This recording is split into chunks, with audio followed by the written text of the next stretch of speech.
Hello everyone, it's Elliot here, back for another video on YouTube, and I'm of course talking about Blu-rays and the Criterion Collection. I'm going to be talking about 3 films that I would love to see come to the Criterion Collection. This is my wish list, so whether it's likely or not that they would come to the Criterion Collection, you know, a man can dream. So I'm going to talk about 3 films that I would love to see get that Criterion treatment that we all love. If you're new here, my name's Elliot. I love the Criterion Collection and talking about Blu-rays. So if you like videos on those kind of things, do consider subscribing. It would really help me out and you would hear about my videos as soon as they go up. And do get involved in the comment section because we have a great community here. So many good people are providing great comments and recommendations of films. So if you like that kind of thing, get involved in the comments. Okay, so the 3 films that I'm going to talk about today are all films from the last decade, but they have really taken me. I love all 3 of these films.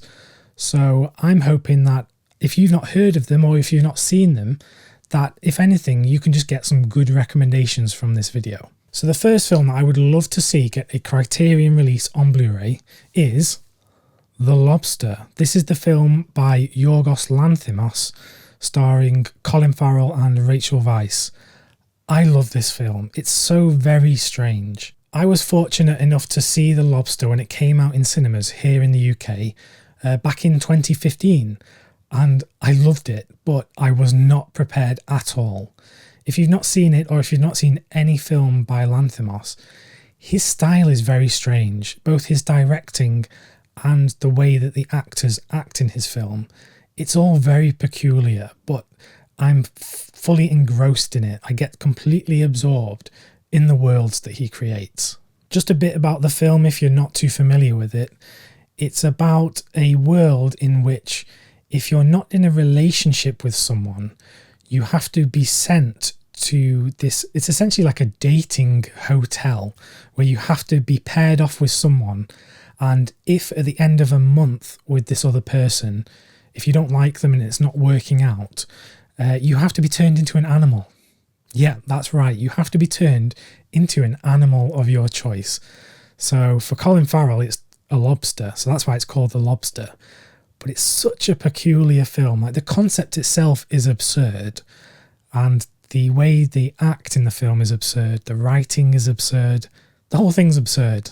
I know that this isn't the first film that Lanthimos made, but for many people I think it was the first introduction to his work.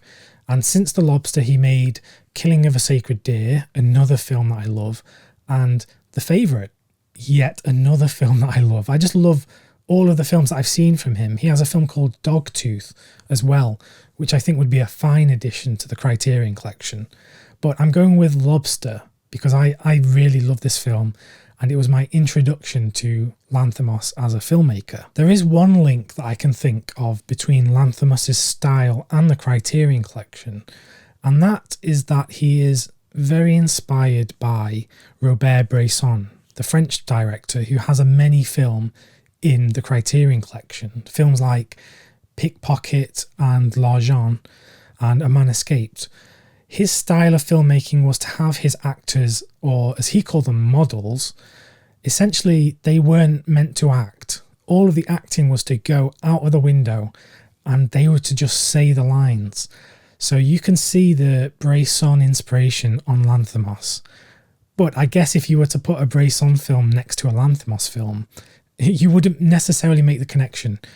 But it's all about how the director directs his actors. So very interesting, and I think it would be a good fit in the Criterion Collection. So this next film that I would love to be considered entry into the Criterion Collection is one of my favourite films from the last decade. It's Under the Skin, directed by Jonathan Glazer and starring Scarlett Johansson. Again, like The Lobster, this is quite a peculiar film. If you've not seen it, I don't really know how to describe it. I'll give you a bit of an idea of what the film's about. It's about this peculiar woman who is going around Glasgow and is trying to pick up men for a particular reason. Now, I'm being very vague about it because, you've got to see this film to really experience it. The reason this film is so good is the way it's directed and how otherworldly it feels and what it says actually about human nature and humanity. The film is about an outsider looking in on a world that doesn't feel familiar, but it's also, in a way, a commentary about cinema, because that is what cinema is. It's about an outsider looking in on a world that is totally new to them. It's weird because you're watching this film because the character that Johansson plays is an outsider, and she's watching humans interact and she doesn't quite understand what's going on. Then we begin to look at the humans in this film as very strange and peculiar. So we are really following her path through this story. What I find very interesting about this film is it cast Scarlett Johansson at a time when she was doing some of the biggest films in Hollywood. You know, we're talking about the first Avengers film. And then she went on to do this, which is probably the least Hollywood film from the last decade that I can think of off the top of my head. In the scenes where she's driving around in a van around Glasgow trying to pick up men for her mission, some of those men, her prey, they were unwitting that they were in a film. They didn't know that they were actually being filmed. So it has this very, fly on the wall documentary style to it. These men, they apparently, when they were being picked up, they didn't know it was Scarlett Johansson. Because of course, why would you? You wouldn't, if you were being picked up off the street, you wouldn't think, oh yeah, that's Scarlett Johansson driving that van, isn't it? The film also has a tremendously eerie musical score from the great Micah Levi. So I would love to see, that being explored on a Criterion disc. Or just some of the special features that could be on this disc. It would blow my mind. I don't know if it could happen, but I'm going to cross my fingers. Here's hoping that Under the Skin could come to the Criterion Collection. The third and last film that I would love to consider coming to the Criterion Collection is certainly not the least out of these three titles. I love this film, and the film is You Were Never Really Here, directed by Lynn Ramsey. Now, I know what you're thinking, You Were Never Really Here? This film isn't called that. It says it's called A Beautiful Day. Well, this is the French Steelbook Blu-ray of the film, and for whatever reason it was renamed A Beautiful Day rather than You Were Never Really Here. I think everyone knows it by You Were Never Really Here, so that's what I'm going to call it. The film stars Joaquin Phoenix, who plays this man with a clearly troubled past, but he's very strong and dangerous, and he's tasked with rescuing this young girl from, a very sinister place.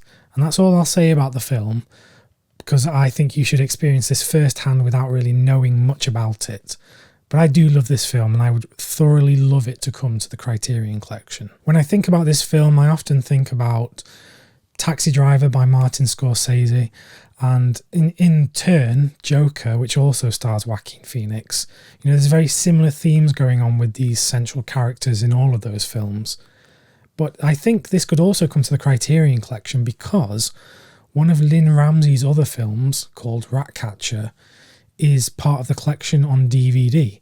So it's not totally far-fetched that Criterion would try and get a hold of this film, because they do like to include films of directors that they already have as a part of the collection. This film's incredible. I love the editing. The editing is really inventive.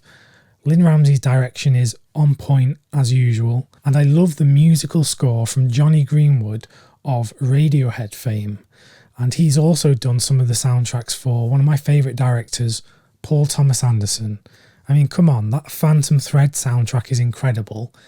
And the soundtrack for this is equally incredible, but also very different. So Jonny Greenwood, very talented guy, obviously. Anyway, I could talk about Jonny Greenwood forever. Back to this film though. Yeah, really great fit for the Criterion Collection. I would love to see the kind of breadth of special features that they could do on this, because the current Blu-ray releases don't have that much special features. So yeah, I would love to see this come to the Criterion Collection. So again, fingers crossed. Okay, that's been another one of these Criterion wishlist videos. I had some great comments in the last video with so many people wishing for different films to come to the Criterion Collection. Do let me know if you have any more films that you would love to come, because I just love reading those recommendations. And I think a lot of people are also getting great value from reading these recommendations in my comment section. So yeah, thank you so much for doing that. And I would love to hear more from you. I hope you've enjoyed the video. Thanks again for watching and supporting this channel. I'll be back with more videos on the Criterion Collection and Blu-ray collecting very soon. So until then, stay well and keep watching great films.